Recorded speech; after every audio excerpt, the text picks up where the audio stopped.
Hello and welcome to Goose Live. I am your host, Charlie Stivers, and in today's episode, we're talking about all kinds of things that have to do with X's. One being the new transition from Twitter over to brand X. And then the other one is how are we going to look at possibility of 100X in our portfolio? Do you think that's possible? Is it too good to be true?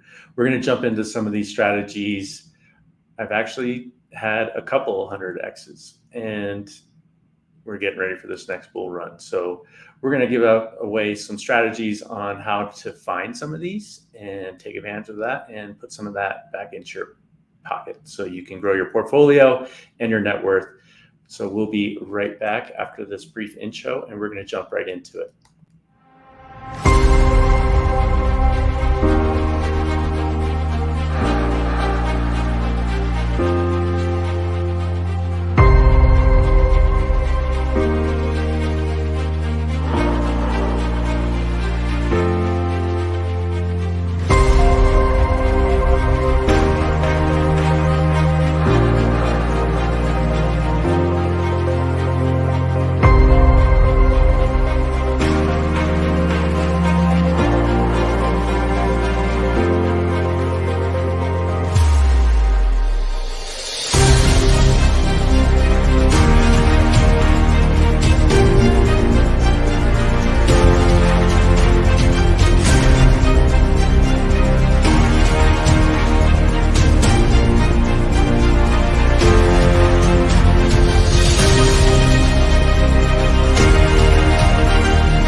Welcome back. Charlie Stivers here with Goose Live, and we want to help you prepare for the digital economy. And we have some relevant things in the news, mainly Elon Musk and his next evolution of Twitter, which now is called X, x.com or at X, however you want to find it. And if you check out on their website, they are slowly transitioning everything away from Twitter to X. So the biggest thing that comes to mind is like, how in the world is he giving up billions of dollars, years of brand recognition from Twitter? And there was even a verb created on Twitter, tweeting. And so what are they going to call it now? So that's kind of going to be interesting to see how this all evolves.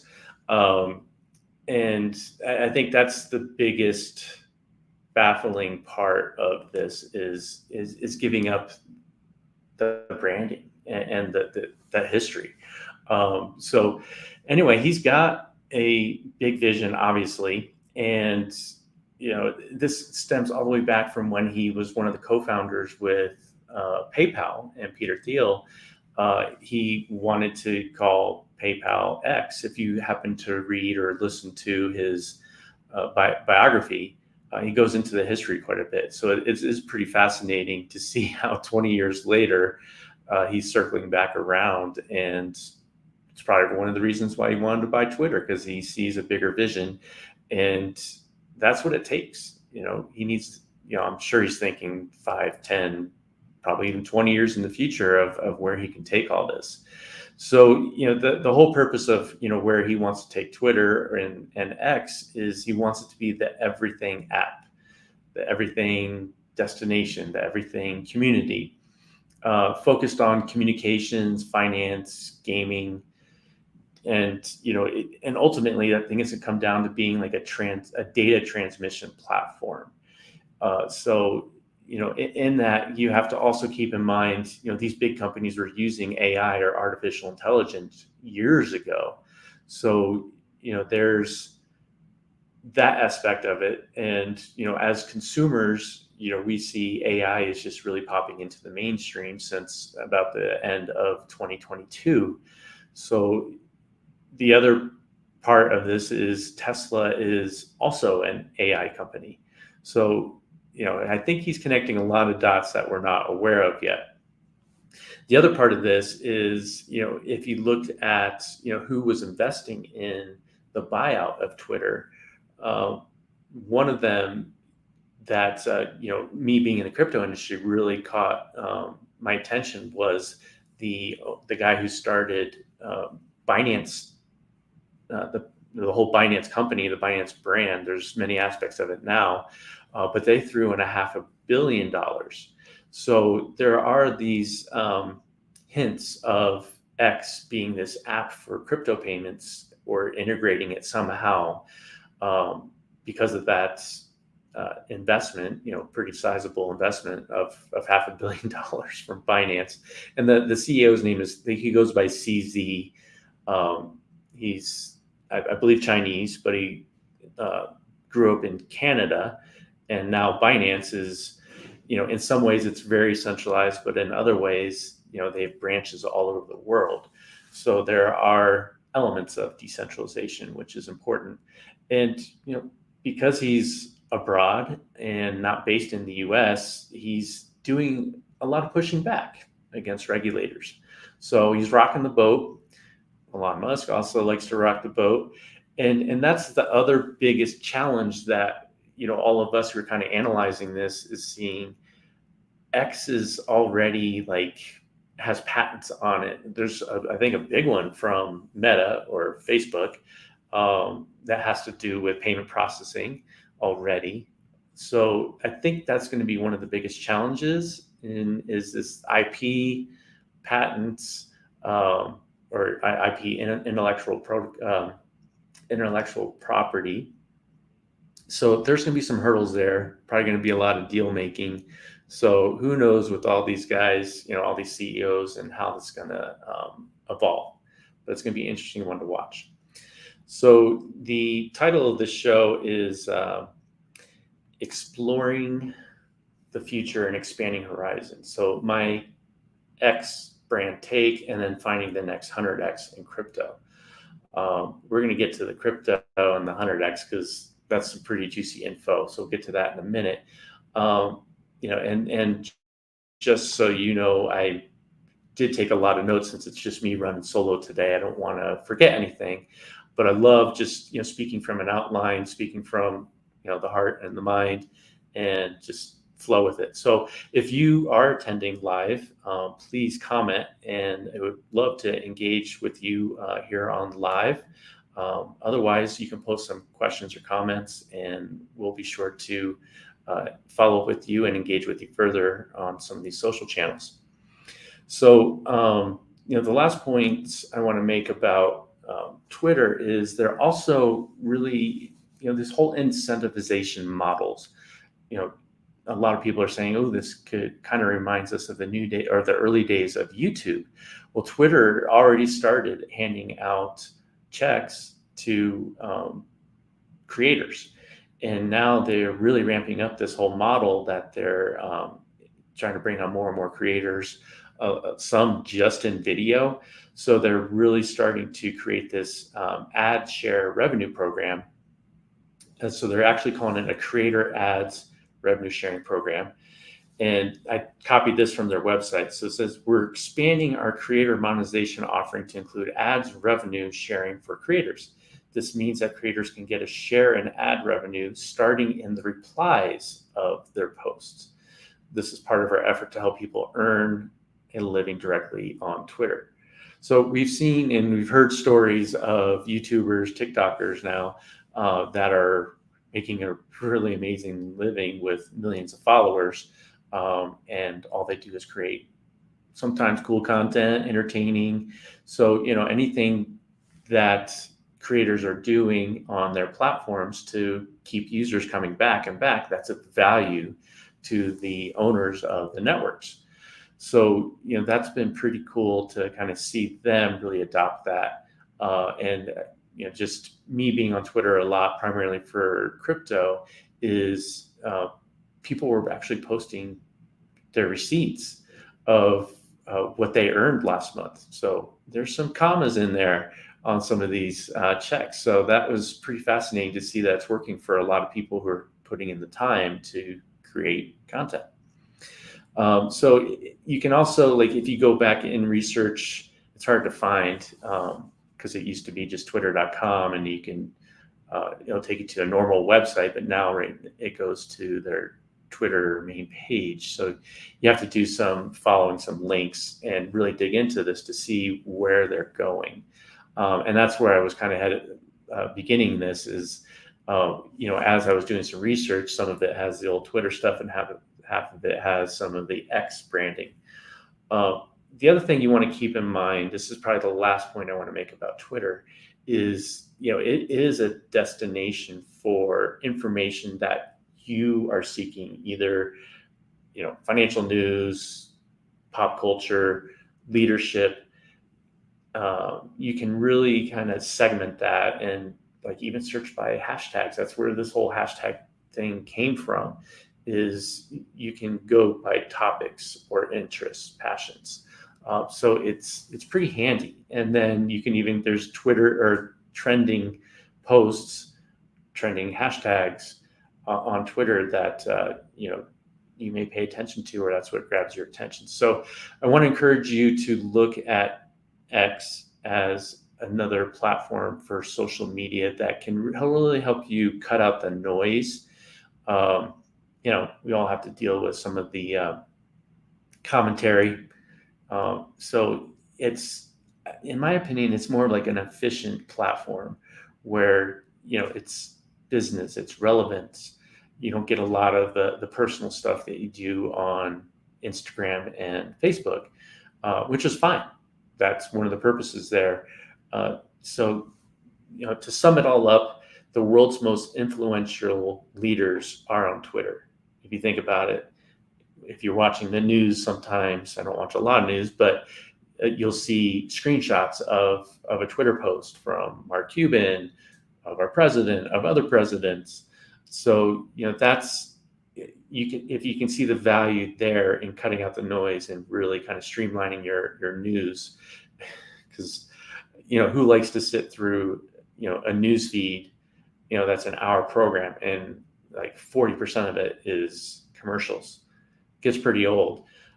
So, that's kind of how I can see this evolving, where it's more high value, which is what we're about with the magazine, help people save time and find that relevant information. All right.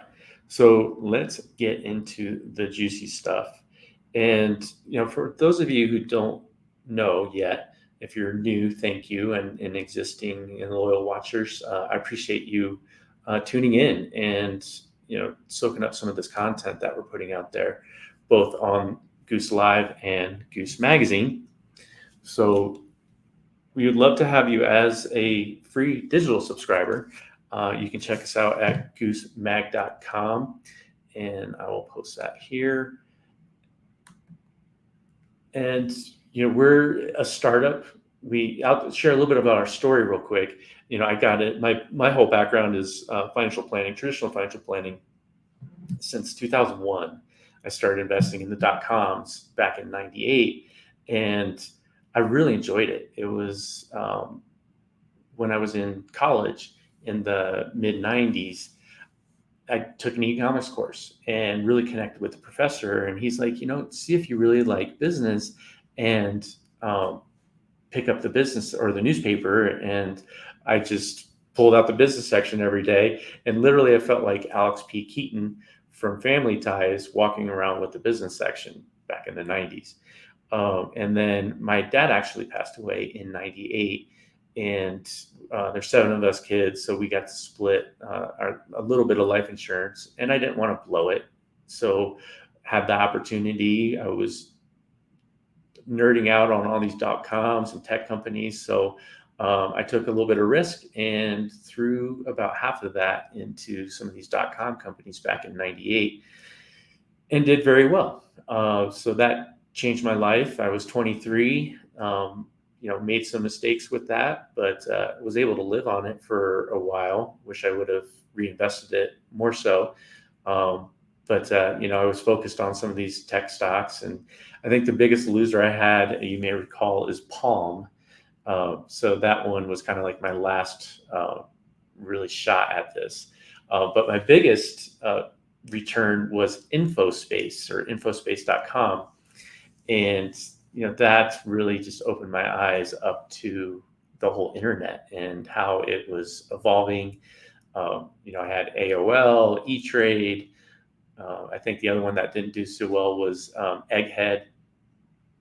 But that was just, good memories, fun experience, and it worked out well. From there, 2001, I loved it so much. I was like, I think I really dig this as a career. So I got my licenses and did that for 17 years. Had a short stint in investing in cannabis, which that was my worst experience ever. I did get wrecked in that. Ended up getting my licenses taken away because of the regulations involved, and didn't dot every I and cross every T. So got slapped on the wrist. And then from there, got into crypto, just as a student around this time, which was 2016. And then when 2020 rolled around with the lockdowns at home because of COVID, I was able to just focus on Bitcoin and Ethereum. And I was just like, finally, and it just absorbed me, fell in love with it, went down every rabbit hole, learned everything I could, and picked up Bitcoin Magazine. And it was pretty cool, but it was all Bitcoin. And about 18 months ago, I was sitting at a business conference, and there was a woman speaking on stage who was talking about how magazines are making a comeback, print magazines, but people using it more as like super niche type of targeting, where you can establish credibility as an expert in a space, but pull in other content, build a community, also get speaking gigs from that. So when it just kind of got me thinking, I was like, wow, there's nothing in crypto yet. So, I kind of was noodling on that for a while, and then happened to watch Top Gun Maverick last year. And, Talk to Me Goose, all the fun, sayings from Top Gun original, and then in this new one, it kind of, I think, put it back in my subconscious. So as I was thinking about this idea about a magazine, I didn't want to just be like Crypto Mag or something like that. And I wanted to be a little bit broader. So we talk about more like digital assets, and kind of like the title of this show is Preparing for the Digital Economy. So somehow Goose came into my mind, and I'm like, ooh, we got the golden goose that we can run with and really have fun with this. And if you recall from the fable, the goose that lays the golden eggs, well, what is the lesson of the fable is don't kill the golden goose. We want to keep that golden goose alive. So, we publish best practices in addition to high value content about projects that are up and coming. So yeah, these emerging companies, innovative leaders, and we've really made a lot of good connections. So with that, that's going to kind of lead into finding the next 100X, because there is that possibility. I opened up the show that I was fortunate enough to pick up 100X. Literally, this was in summer of 2021, and I put in $150. And because of what happened right around the beginning of 2022, I was airdropped, because I was an early supporter, about $13,000 worth of this other token that was part of the ecosystem that they distributed to early users. So that was pretty amazing and quite the surprise. And of course, you're very grateful for that, but you're like, ooh, if I just would have put in a little bit more money, or followed it a little bit more closely, because it was one of those that was kind of hard to understand. And this was in the DeFi or decentralized sector, which was very hot that summer. And it just kind of kept going until, mid 2022 is when everything started correcting. So from there, I had some other good gains and then a couple losses. Lost a chunk of money. It was less than $500 from a bad link because, there's a lot of those things to watch out for. That's probably a whole nother episode on, avoiding, scam links, scammers, rug pulls, all those things. So they kind of happen along the way. But so the main concept that I want to share with you is this, the law of asymmetric returns. So for example, I only put $150 in that, and yes, I got over 100x. So, but if I lost $150, yeah, it kind of sucks, but it can still pay the bills. That's the point. That's part of this risk management that we got to enter into. So, start with your budget. Let's say it's a $3,000 budget, and you always want to keep some in cash for something that will come up along the way, but put in, based on whatever research, put in 100, 250, $500 into these different projects and spread it out a little bit so you limit your risk, and then you can get a chance for some of these 10x, 20x, 50, maybe even 100 again. So we're going to focus on some of these hundreds that I really do think is possible because, just like, we saw with Microsoft, Google, Amazon, Facebook, these all came about through this most recent 20-year evolution of the internet. And that's kind of where we're headed with this next evolution. So that first evolution they call Web 2, and it's all about user-generated content. And in this Web 3 model is now it's user-generated content that you own, that we own, and the users own, or have some kind of ownership where if we opt in or do this and that task or help promote or, again, it goes back to this incentivization model. Now, because there's no shareholders, so to speak, us as users own part of that network, and we can get rewarded for doing all these tasks or adding benefit to the community. And what's cool about Web3 is it's all based on a transfer of value. So, there's this network built that's potentially valuable, but they want to attract users. So now users can plug into this if they see some areas of interest, and they can provide value and get value back. So it's truly like a win-win incentivization model. So that's kind of the beauty of where this is all headed. And ultimately, it gives us more power, some control, say, governance into all of these different ecosystems that are emerging. So it's been fascinating to see this over the last 3 years.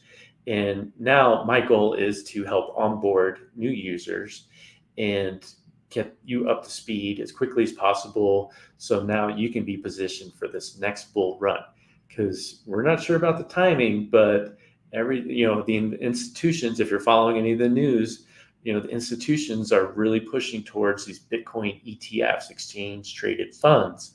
And what's interesting about that is they're trying to keep it as simple as possible according to spot price, meaning, $1 in Bitcoin equals $1 of a share in an ETF of Bitcoin. But what they have approved so far are these derivative type of contracts where, okay, we'll only allow this as a 3x type of exchange. So it's not spot, it's giving you a little bit of leverage. So that can be good and bad. So it's kind of, it's hard to understand the reasoning, but it's all coming down to our government, primarily the Securities and Exchange Commission, wanting control all in the hopes of keeping us safe as investors. So, the other big news that came out is Ripple, or XRP, was finally just announced as it's not a security on the retail side. So that's very good. It was very bullish. The market, liked that and had some good returns. But what was interesting is they're like, well, they didn't clear the institutional side of XRP. So, I don't want to get too technical on that, but it's our government.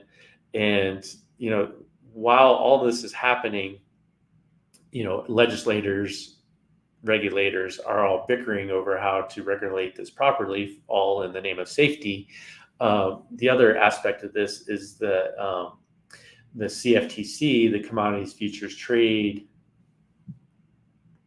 Commission, are also saying no. Most of these coins and tokens follow under as a commodity because most of them provide some kind of utility. And that's a key word, is what is the purpose of this coin or token? What is the solution that they're providing? Is it some kind of tool? Is it access? Is it, so those are probably like two of the biggest things to kind of look at as far as potential utility. And that's part of this criteria that we're all trying to figure out. So let's jump into this. Sorry I had to go off on a rant, but again, I said I wanted to kind of speak from the heart. So I apologize. I am going to speak from the outline here coming up. So, we all want to 10x our portfolio, right? But how do we make it happen? How do we find those potential 100x gains that seem so hard to reach? So timing is part of it, but we're going to show you potentially how you can 100x portions of your portfolio. And now we think is the best time to start because we're in this bear market still. So friends, listen, there's no guarantees in crypto. Investing comes with risk, especially when you're going for some of these big gains. So everything I share with you today is just my perspective on how I've approached it and how I do approach finding some of these 100Xs. So, do your research. This is not financial advice. And what I share isn't the only way to do it. So, for example, you could go all in on black and risk it on one, what they call a shit coin, potentially. And I've had that happen too. You got to take a little bit of risk. And sometimes you lose it all, just like I said earlier. So you can always, go all in on some of these.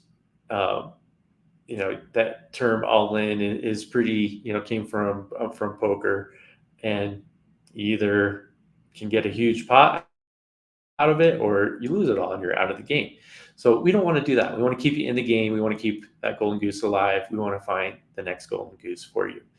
So, bottom line, it comes down to, it takes some research, courage, timing, and patience. And when I started out, I saw all that and how overwhelming it is. So I actually hired a mentor, still part of their community. And it's fun to get, new perspectives. And that's one of the beauty of community also, and how vast this is becoming, is we can all work together and feed each other information. And then it's on ourselves to research that further and determine if that fits our own criteria as far as risk goes, and how much we want to put in. And then that's kind of a good beginning. All right, so let's get into this. Right now, we're entering possible bull market. We're still in the bear market, technically. And I think a lot of that stems from the war, possible recession on the horizon. And it's funny that we've been talking about this for over a year now, as far as this recession. And, bottom line, in America, yes, we're very fortunate. I think we have a more resilient economy than most. So just as long as we don't have a black swan event like COVID or war, I think we're on a good trajectory. So there's good news in this. The best time to deploy this strategy is when there's blood in the streets. So like Warren Buffett says, be greedy when others are fearful, and fearful when others are greedy. So, we need to take that into mind and, you know, kind of block out that emotion. And, even though it's like, oh, I don't want to lose any money, but the markets are down like 75 to 90% on some of these. And that's the time to look at some of these possible 100Xs, because there's a lot of room for up to get back to their all-time highs. But as they get back, and they've been building in this recession or downturn, and when it's revealed what they've built, that's where we're going to see that possible 20X to 100X. So that's what's exciting about this. So regardless of the project's fundamentals, during a bear market, prices, they're pretty much crap, right? But that's a good thing for us.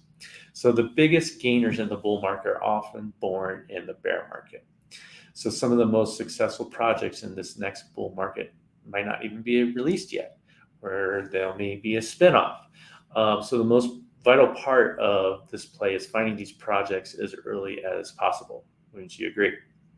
So how do we do that though? And we really need to look at what has been successful in the past, and that's been these other ecosystems.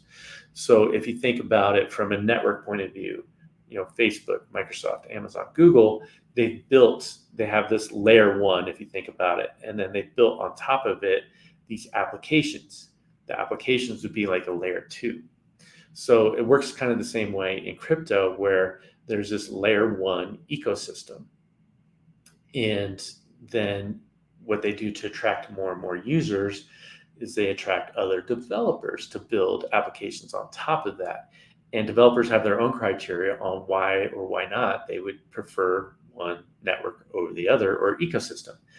And these layer ones currently have been a key part of what has transpired so far in crypto.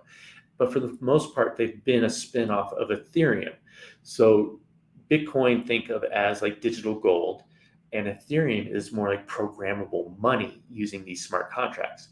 And all these other ecosystems like Solana, or Avalanche, Cardano, they're all, not copies, but they're spin-offs. They see that model and they see areas of improvement. And those are the ones that have really now stuck still in the top 20. So, if you caught some of these early, you've made some huge gains. But now we want to find the early ones with the big things that are about to happen. All right. So anyone who knows me, knows I'm a huge fan of Constellation. And just so happens that Constellation DAG is a really good example of that. So I published that. They did sponsor the cover. So Constellation Network, and if you want to do some research on them, it's constellationnetwork.io. And they've been around about 5 years. And they've really started with this whole premise and focus on big data. So it was perfect timing, because the moniker that we hear nowadays is data is the new oil, or big data. So all of these big cloud server farms, huge warehouses. We're a data-driven economy, and we'll become all morphed into this digital economy. So that's what's coming, and it's also part of Web 3.0. So just to sum it up, so Constellation is only worth about 55 million as far as it market's capitalization, where Bitcoin is worth 500 billion, so $500 billion. So the other thing to also keep in mind is a lot of the professionals, the experts out there are saying, with crypto, the whole market capitalization of crypto as a whole will be worth about 10 trillion by 2030. We're at 1.2 trillion right now. So right now, if there was a exchange traded fund with a diversified portfolio of all these different crypto holdings, that would be a 10x just on a diversified basket of crypto companies. So going back, Constellation is 55 million. So it's really small for an ecosystem token. And for that to just do 100x, we'd be looking at a 5.5 billion. So that can happen pretty quickly. And obviously, I believe that can happen because one of my focuses personally, and was super, very grateful that they chose to sponsor the cover and be featured in the magazine. But one of the key aspects there is they actually, because of their technology, have the Department of Defense as a key client. They are a paying client. Uh, the interesting part of that is if you took computer science in college, you may remember that back in the 50s and 60s, there's a thing called ARPANET. And who were the first users of that? Well, it was the Department of Defense and top tier universities or researchers. So we're kind of seeing this full circle again, 60, 70 years later with this next evolution of the internet. So who knows? I mean, timing might be an issue. I mean, to get to 100x, I mean, how long would you wait for that to happen?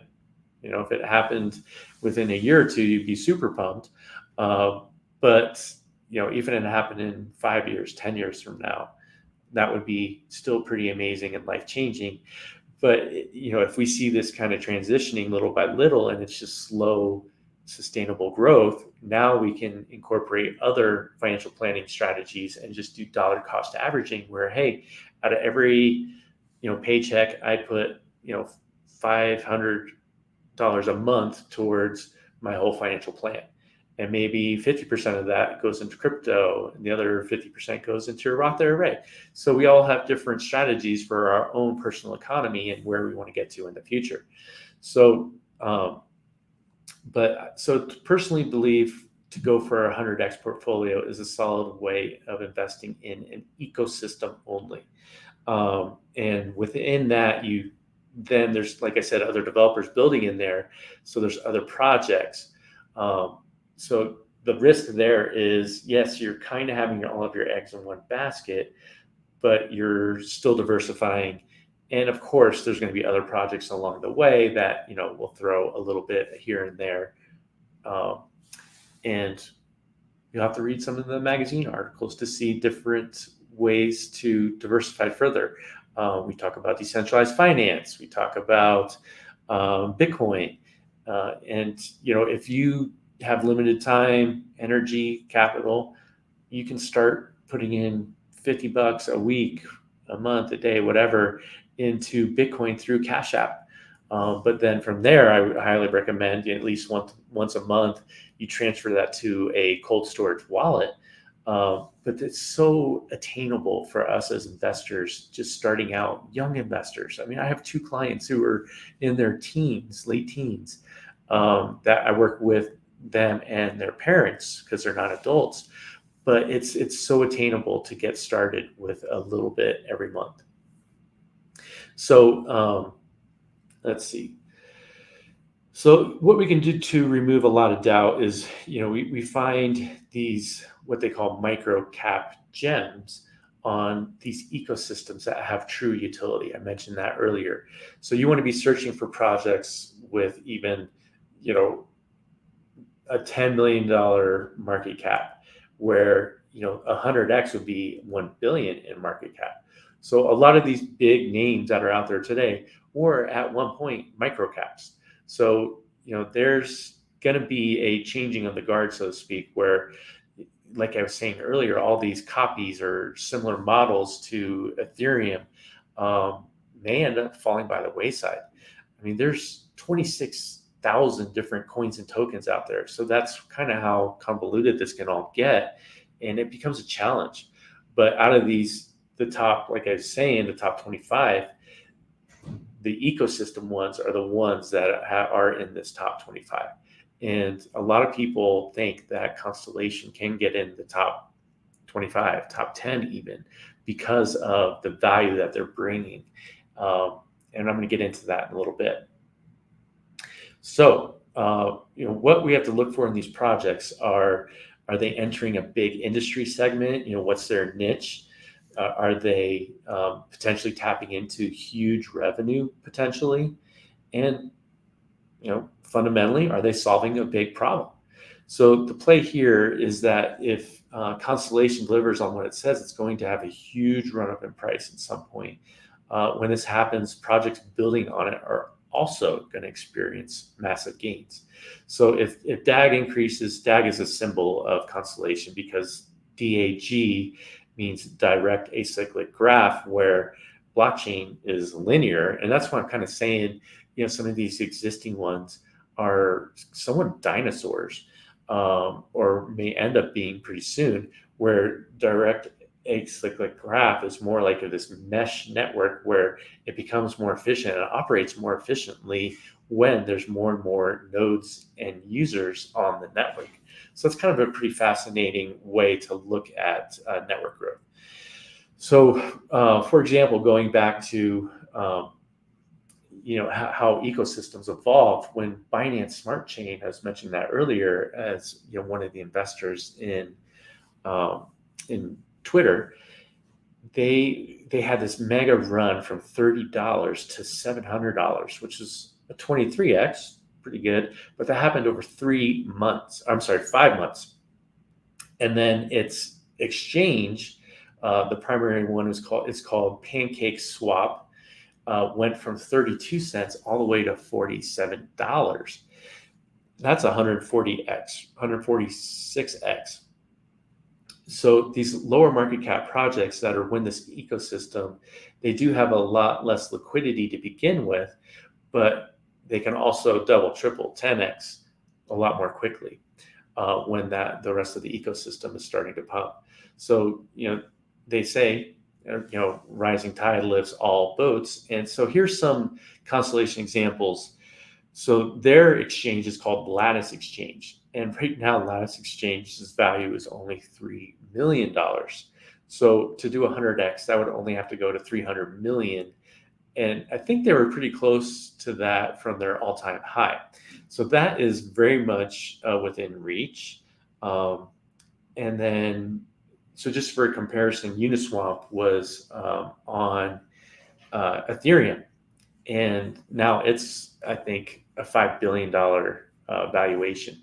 So as we get more and more users, more adoptions through this Constellation and Lattice ecosystem, we think this is all within reach, especially a $300 million valuation. Let's see here. Just want to make sure I'm not missing any points. The other thing that's on, so if you go on constellationnetwork.io, you'll see some of the partners that are building within the ecosystem. The other one that really stands out is called Alchemy Exchange, ALKIMI. And their symbol is ADS, ADS. And they're basically building a decentralized ad exchange. And basically they're creating accountability for ads on different networks. Because right now, like let's say I wanted to budget $500 a month into Facebook, how do I know that I'm getting $500 worth of ads placement? Because there's overhead, there's third parties involved, everyone's kind of taking a cut along the way. So they're estimating only 50 to 60% of your ad spend is actually going towards ad placement. So that's something to keep in mind. Another one is GeoJam. They're actually building a decentralized social media music platform, kind of like how TikTok started out, if you recall, Musical.ly. And this one is actually backed by Mariah Carey, Machine Gun Kelly, and I can't remember some of the other influencers. I'm not as hip into the pop culture as I used to be. But their whole model is, again, this incentive-based models for creators and driving engagement. But they're also incorporating like voting or surveys and things like that, where it kind of makes them a little bit more distinct than some of these other incentive-based models in existing social media companies. Double Dice is an interesting one. That's a decentralized gaming and casino. That market cap, I think, is barely a million. And it seems like a fun one. I haven't jumped into that one too much, but you can basically start your own little mini like group of gamblers, and you can do all these weird bets. Could probably bet on a Nuggets game or something like that. So I don't know enough about that one either. There's another one called Drone Industry Corporation, who is putting drone infrastructure on the blockchain where it's all going to be automated. Now we're getting into like the Star Wars stuff, and but keep in mind, where is this all going to be 10, 20 years from now? So drones, I think we're all aware that's going to be a thing in our future. All right, so the problem with these microcaps is what they called FUD, FUD, or fear, uncertainty, and doubt. Yes, when these are small, up and coming companies, there's always something to doubt or have fearful of because it's not 100% certain. So that's why I go back to risk management. So investing in some of these projects with lower market caps in a bear market always comes with FUD. And it's to be expected. These projects have not proven themselves yet. Prices have crashed because, yes, these smaller microcaps, when there's a market correction, yes, they will dive a little bit harder than more of these blue chips. So some of these, like I said, Constellation was around, I think its all-time high was 40 cents, and now it's 4 cents. So that's a 90% decrease, but that spells good opportunity. So, the point here is to kind of make a plan. Now that you've found an ecosystem, done your research, and found some of these low cap plays, you have to come up with this plan where, what are you willing to risk? $500, if you have a bigger budget, 2,005, 10 grand. And then from there, if you get even a 2X, you can sell half, and now you're all on house money, so to speak. So you're not gambling with any of your own personal funds. Keep some money on the sideline for taxes too, and then also for other opportunities that pop up. So just remember, this is high risk. So you want to take your profit hit, when they hit these targets that you have set. So some, have this all pegged as high risk capital. So, hey, they may not take any profits out until they hit a 10X, and then they maybe sell half or sell it all.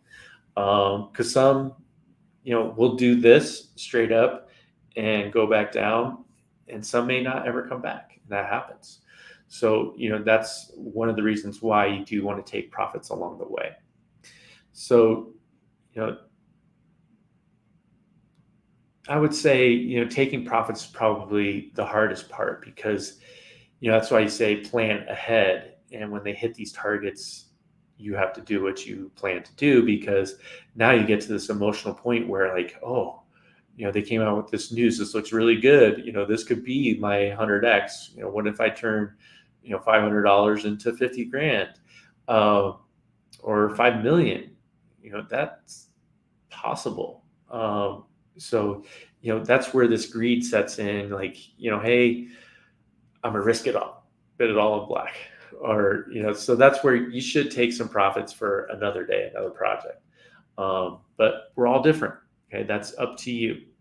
So there's no substitute really for putting in the work, doing the research, and looking for some of these 100Xs. And we think we can help with that. Give you a starting point, and part of that is in the magazine. So we just really want you to be ready for this biggest shift in this in the internet and the digital economy. And this is probably going to be one of the biggest potentially bull markets that we've seen. Probably, like I said, very similar to this .com boom. And we want to practice good strategy and profit taking along the way. But the key is you got to get started, right? So most of this in this space, most investors really follow the trends and make decisions based on what they already know that's in existence or in the news, based on common or proven tech that has been gaining traction. So those are what we call the value-based investors. Those are what you'll typically see eventually in mutual funds. Whereas there's also portions of your portfolio that you want to set aside for emerging technology, just to equate it to, more traditional type of investing. So, in my view, the value-based investing in crypto is pretty limited because the technology is moving so quickly. So, Google did this. So if you remember in the late 90s, Google wasn't really around or in the mainstream. It was InfoSpace, Yahoo, Dogpile, Lycos. There was tons of them, right? But then out of nowhere, I think it was after the 2001 correction, like, what's this Google thing? Oh, it's Gmail. And that's kind of the beginning of Google, and Google became a verb. And now it's the largest search engine, and YouTube is the second largest search engine. So we think there is that potential with some of this technology in the blockchain space. So that's what we want to be ready for. So some of the greatest innovators and investors of our time have been the ones that see possibility that others deem impossible until it's actually proven. So that's where we need to do the research, take some risk. But once it becomes mainstream, it's already too late for that emerging growth type of 20x up to 100x. So if you're late, you already lost that edge, and now you're more just a value-based investor. So let's go back to some of these technicals. So the layer ones, layer twos are kind of where we are today. Constellation DAG is what they call a layer zero, because they've combined this element of interoperability and cross-chain, and they have the right partners in place also. That is fascinating. Again, I don't want to get too technical, but bottom line, when I talk about interoperability and cross-chain, is think about it as Microsoft versus Apple, or Droid versus iOS. A lot of those aspects work together or are interoperable and work without us realizing it or having to worry about it. And the same thing is coming in blockchain, where blockchain is making legacy systems work with newer systems. So legacy systems means our archaic type of models or systems that we've had in place for decades, and they just haven't caught up with the times, maybe because they don't have to. But Constellation is basically providing Web3 as a service to Web2 companies or even those legacy companies. So that, wouldn't you agree, is probably pretty valuable. If the government and the DoD is looking at it, chances are they're providing something of tremendous value. So it's not until this vision is fully realized that the crypto space sees this absolute power of what they built, and that game will change forever. So, and on top of that, there are going to be other layer zeros. There are some that kind of, do a little bit of this and that, but in my opinion, what Constellation is building is checking all those boxes. The only thing that they're missing is this huge user base, because they're more up and coming. They're not on everyone's radar yet. So that's part of the reason why I wrote about them and talking about them a little bit here today. And there's a lot of value in what layer ones have done. They've enabled crypto to exist as what it is today. But again, we have to think of how this is going to all evolve, because it's not going to last forever. And the future can't be anything but fully cross-chain and interoperable, like I said, to make it work like we expect it to work. So let's see here. Really excited about that. So just think of it as, layer zero interoperability, and then layer ones can build on top of it, and layer twos can on top of that. So if you remember from the internet protocol days with computer science, there's layers to that as well, kind of like I went into. So let's see here. Some other tidbits, we're almost done here, is to develop this fundamental analysis or criteria. Do they have proven teams? How long have they been around? Is there just a lot of hype built up from the community that's trying to create this FOMO or fear of missing out? Are they creating this emotion that is trying to suck people in? So you do want to look at proven teams, actual revenue, and then this demonstrable adoption. And then ultimately this real world application and use cases. What is the problem they're solving? What is the service they're providing? And then ultimately, what's the demand for that? Because, when it comes down to anything, companies get paid in direct proportion to the problem that they solve. And to me, the problem they're solving is a pretty big one. So, again, we don't want to be stuck in some, tomorrow's dinosaurs, basically. So the other thing that we want to look at is, invest in not necessarily what's sexy or has this intensive demand right now, but look at what's going to drive our economy in the future. Are public companies going to adopt it? Are they going to use different aspects of it? Our government's going to adopt it. Our enterprises and conglomerates, big groups going to adopt it in some way. So again, Constellation, even though they're small, they're checking all those boxes. And then also remember what I said earlier, big data is going to be a huge, I would say even an asset class of itself, if you think about it. Because if they're saying data is the new oil, data is going to be very, very valuable. And that's where, we have to kind of think in non-tangibles, and think digitally, think, in terms of ones and zeros. I mean, that's all this digital economy is. It comes down to it. So,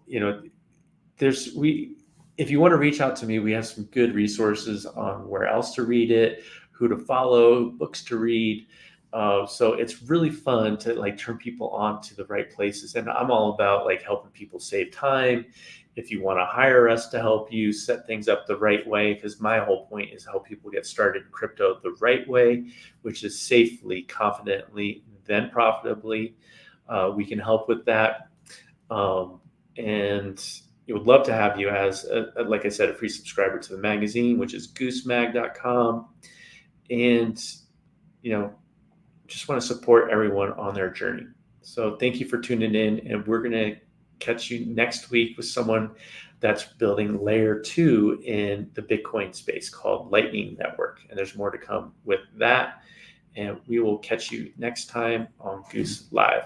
Thank you.